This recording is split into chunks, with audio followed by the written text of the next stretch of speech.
Il ajoute que le préjudice n'est pas encore estimé. Cet acte de piraterie dont ont été victimes des pêcheurs guyanais et brésiliens, ils ont été attaqués en fin de semaine dernière au niveau de la fosse montagne d'Argent. Les moteurs et tous les consommables à bord des navires auraient été volés. Les bandits ont utilisé des armes. Jocelyne Elgouache et Élise Ramirez. Au vieux port de Cayenne, les pêcheurs viennent d'apprendre que 3 équipages ont subi l'assaut de pirates. Un bateau français et 2 bateaux brésiliens ont été attaqués en pleine mer par 4 individus armés et cagoulés. Ils ont volé tout ce qu'ils pouvaient prendre sur les embarcations.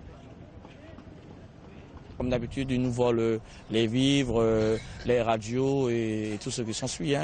Bon, par contre, pour les moteurs, nous avons pu, comme actuellement nos moteurs sont boulonnés, ils ne peuvent pas prendre. Mais apparemment, ils se sont aussi attaqués à des bateaux brésiliens. Donc, ce sont vraiment des pirates. Notre frontière est comme, on vous dirait, un fromage gruyère où on rentre, on sort, on fait ce qu'on veut.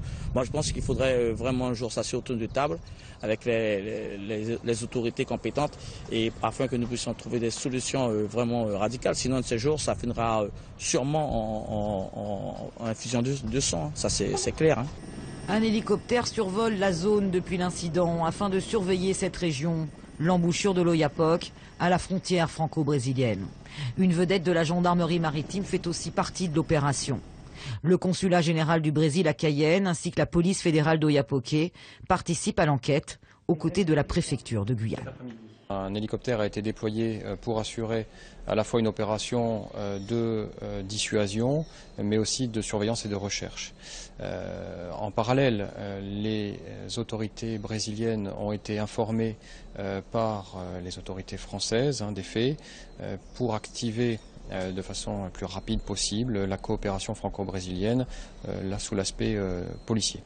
Les autorités brésiliennes ont signé dernièrement des accords de coopération dans la lutte contre la pêche illégale. Mais les pêcheurs clandestins viennent encore régulièrement dans les eaux guyanaises. Une journée